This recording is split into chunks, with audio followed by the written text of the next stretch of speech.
Kalingap Edu, di nagustuhan ang ginawa ni Arjen. Kalingap Edu, ipit na ipit na.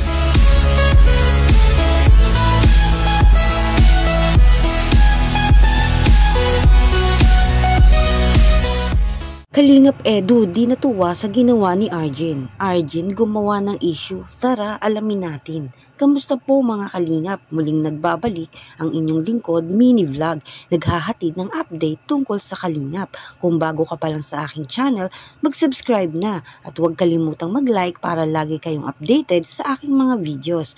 Maaring tapusin po muna ninyo ang video bago po tayo magkomento.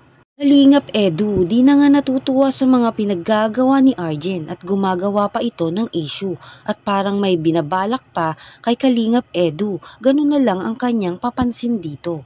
Bakit kaya gumagawa ng ganong issue si Arjen at di talaga nadadala sa mga nangyayari? Dahil kung ating babalikan, ito ngang si Kalingap Edu ay naiipit na sa mga sitwasyon na ginagawa ni Arjen. Katulad na lang sa nakaraan ng pagla-live nito na humihingi ng konting tulong para sa kanyang pagla-live. Nung una ay di na nga umano pinapansin ng Team Kalingap nitong si Kalingap Edu. Dahil kapag lumala nga ito ay talagang malalaman ito ni Kalingap Edu. Nung unang ginagawa ni Arjen, kaya pinababayaan na lang ito nung una. Nang tumagal-tagal na nga ang kanyang pagla-live, laging gano'n na ang ginagawa, humihingi tuwing magla-live, nag-open na nga raw itong si Arjen ng GCash. Ang kanyang pagla-live ay sinasabi niya doon na ito nga ay nahihirapan sa kanyang kalagayan.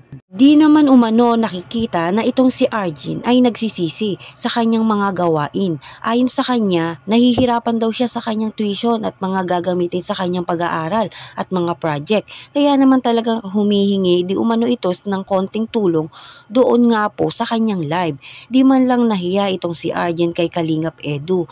Ang kanyang sinasabi ay kakaunti lang daw umano ang ibinibigay nitong ni Kalingap Edu na sustento sa kanya. Kaya madami talaga ang nagalit at nang bash dito nga kay Arjen na kumukuha nga ng simpatsya ng mga tao lalo na sa ating mga viewers. Talagang madami nga ang nagsabi na naiinggit nga daw umano ito si Arjen kay Viancy at sinabi umano nga na nagsiselos ito si Arjen kay Viancy. Talaga namang namumblema itong si Kalingap Edu.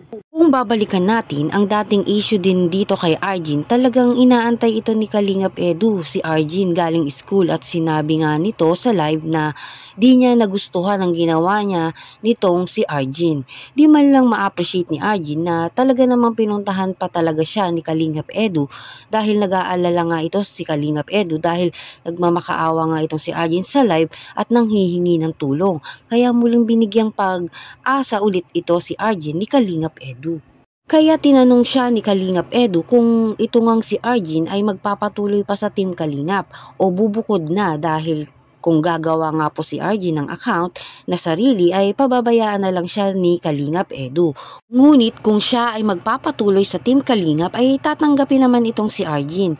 Ayon nga sa source, may bago na namang issue itong si Arjen. Ang pagko-comment nga dito sa post ni Joyce at ang madami din ang mga nambabash rito kay Arjen, talagang sinasabihan ito ng mga viewers na matigas ang ulo.